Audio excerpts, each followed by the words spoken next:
ಮಂಗಳೂರು ಕಾಲೇಜಿನ ಪ್ರಾಧ್ಯಾಪಕಿಯೊಬ್ಬರ ಬಗ್ಗೆ ಕೀಳು ಮಟ್ಟದ ಭಾಷೆಯಲ್ಲಿ ಹಾಗೂ ಮಾನಹಾನಿಕಾರಕವಾಗಿ ಪತ್ರವನ್ನ ಬರೆದು ಸಾರ್ವಜನಿಕ ಸ್ಥಳದಲ್ಲಿ ಪೋಸ್ಟರ್ಗಳನ್ನು ಅಂಟಿಸಿ ಕಿರುಕುಳ ನೀಡುತ್ತಿದ್ದ ಪ್ರಕರಣಕ್ಕೆ ಸಂಬಂಧಪಟ್ಟಂತೆ ಪ್ರತಿಷ್ಠಿತ ಕಾಲೇಜಿನ ಸಂಚಾಲಕ ಹಾಗೂ ಇಬ್ಬರು ಪ್ರಾಧ್ಯಾಪಕರನ್ನ ಮಂಗಳೂರು ನಗರ ಪೊಲೀಸರು ದಸ್ತಗಿರಿ ಮಾಡಿದ್ದು ಇದೀಗ ಹೆಚ್ಚಿನ ವಿಚಾರಣೆಗಾಗಿ 2 ದಿನಗಳ ಕಾಲ ಪೊಲೀಸ್ ಕಸ್ಟಡಿಗೆ ಪಡೆಯಲಾಗಿದೆ.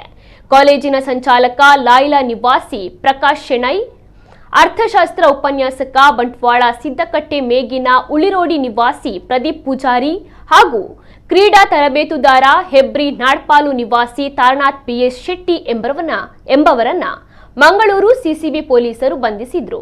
ಆರೋಪಿಗಳು ಪೋಸ್ಟರ್ ಅಂಟಿಸಿದ ಸ್ಥಳಕ್ಕೆ ಕರೆದೊಯ್ದ ಮಹಜರು ನಡೆಸುವ ಪ್ರಕ್ರಿಯೆ ಹಾಗೂ ಹೆಚ್ಚಿನ ವಿಚಾರಣೆಗೆ 2 ದಿನಗಳ ಕಾಲ ಈ ವಿಚಾರಣೆ ಇನ್ನೂ ಕೂಡ ನಡೆಯಲಿದೆ.